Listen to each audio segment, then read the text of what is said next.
At the beginning of the story, a boy named Jae-young is admitted to the hospital due to high fever and jaundice. Just then, a nurse named Doon arrives and wakes Jae-young up. Jae-young wanted to join his first job, but Doon tells him to rest for a few more days and then walks away. A little later, Jae-young's mom and dad arrive, but they don't come close to him out of fear of getting infected. The other patients start teasing Jae-young. One of them even jokes to his friends, saying, "Don't you think my hand is turning yellow too?" Hearing this, Jae-young's parents say, "Love you," and quickly leave the hospital. The next morning, when Doon opens the curtain near Jae-young's stretcher, the other patients ask her to close it again. They say, "That chubby rabbit has hepatitis. It's dangerous. He'll infect us too." To that, Doon replies, "Hepatitis isn't contagious, you idiots. You're not at any risk." She then checks Jae-young's fever. At night, Jae-young feels a little better and goes for a walk around the hospital with his four-stand. He sees Doon smoking, and his eyes fall on the ring on her finger, which makes him feel a bit sad. Doon notices and says, "This is my graduation ring," which makes Jae-young feel a little better. Just then, another nurse approaches, so Doon quickly flips the cigarette around and scolds Jae-young,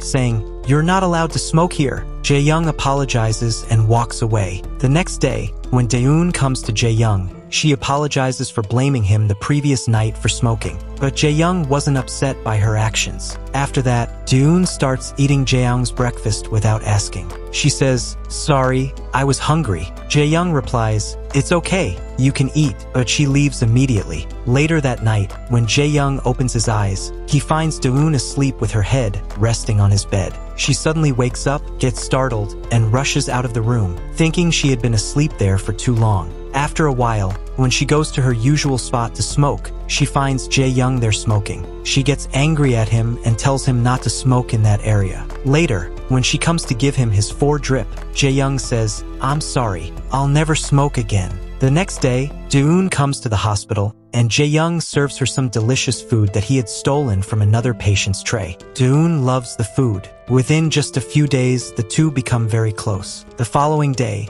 when the doctor comes, he tells Jae-young that he can go home now. But Jae-young says, "I don't feel ready yet. I think I should stay a little longer." The doctor replies, "You're good to go. You can rest and continue treatment at home." The next day, when Jae-young is about to leave, Doon isn't there because she took a few days off for some reason. Before leaving, Jae-young takes Doon's number from the nurse's contact list. Just then, a nurse approaches him and asks what he is doing there. After that, he goes to the patients who used to call him a fat rabbit and tries to befriend them, so he can return to the hospital under the pretext of visiting friends and meet Doon again. He had only written down the first 7 digits of her number, so he creates a list of all possible numbers and starts calling them one by one. After many attempts, he finally reaches Doon. She asks him, "How did you get my number? Why are you calling me?" He replies, "Because I like you." After hearing this, Doon says, "I'm alone at home. Would you like to come over?" Jae-young immediately rushes to his dad's room,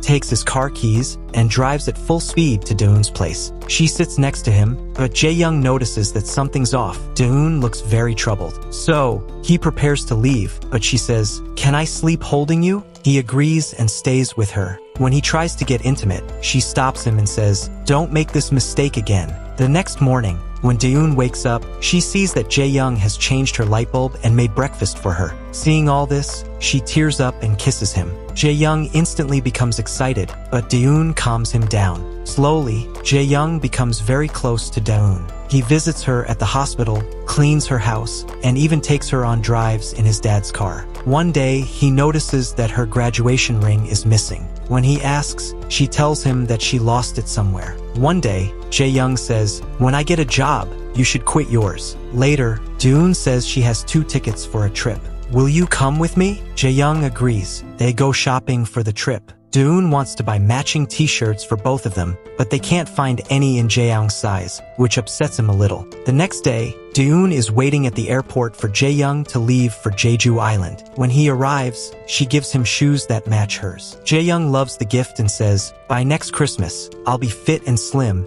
and we'll wear matching shirts." He puts on the shoes and runs around to show her. The scene shifts. Now we see a much fitter and slimmer Jae-young, who has moved in with Doon. They're in love. Every morning, before heading to work, Jae-young makes her breakfast and takes out the trash. One day, when Jae-young goes to work, his dad tells him, "I've arranged your transfer to a big multinational company." That evening, when Doon's shift ends, she sees Jae-young waiting with a new car. He tells her, "This is my new car," and gives her a ring. He adds, "I got transferred to a multinational company, but don't worry, I'll visit you every 2 to 3 days." The next morning, when Jae-young leaves for work, he sees people getting ready in their cars and wonders, why can't people wake up and get ready earlier? At the office, Jae-young's boss introduces him to a new client. A girl named Bo-young has also joined that day. They're both assigned to the same project, but Bo-young behaves weirdly around him. To impress everyone, Jae-young buys coffee with his own money, but Bo-young takes the tray and distributes it to everyone as if it was her idea. Jae-young gets furious at her behavior. That night, he returns home exhausted. Doon says, "Don't you think we should book our Jeju tickets for Christmas now?" Jae-young replies, "Sure,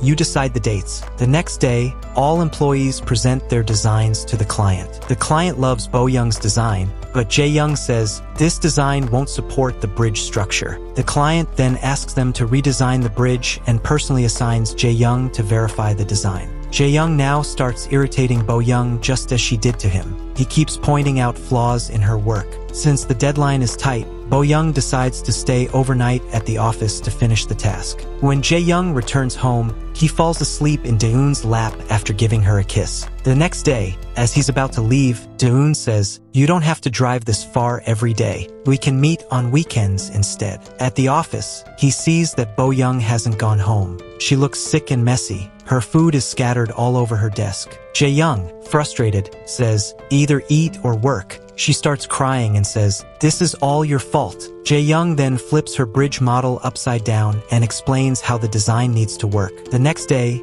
Bo-young's design gets accepted, and everyone appreciates both Jae-young and Bo-young. Bo-young no longer hates Jae-young because he had helped her. She invites him to dinner. While they are eating together, Jae-young gets a call from Daeun. She asks, "When are you coming back? I need to talk to you about something important." Jae-young replies, "I won't be able to come home tonight, I'm still working," and adds, "I'm with my boss and he's not letting me talk right now. I'll call you later." He ignores her. Later, when Jae-young comes home, Daeun asks him to take out the trash. He says, "I'm really tired. You could have thrown it away too." Daeun replies, "I work 8 hours a day as well. I haven't been feeling well lately. My period hasn't come, and you don't even have time for me." Jae-young asks, "Did you see a doctor?" To which she replies, "I didn't get the time." Jae-young then takes out the trash. The next day, while he's at work, Daeun calls and says, "I went to the doctor. I'm 1 month pregnant." The next day, Jae-young takes leave and goes with her to the hospital for an abortion. Sensing that Jae-young is feeling uneasy, Daeun tells him to wait outside. After the procedure, she returns and Jae-young hugs her and brings her home.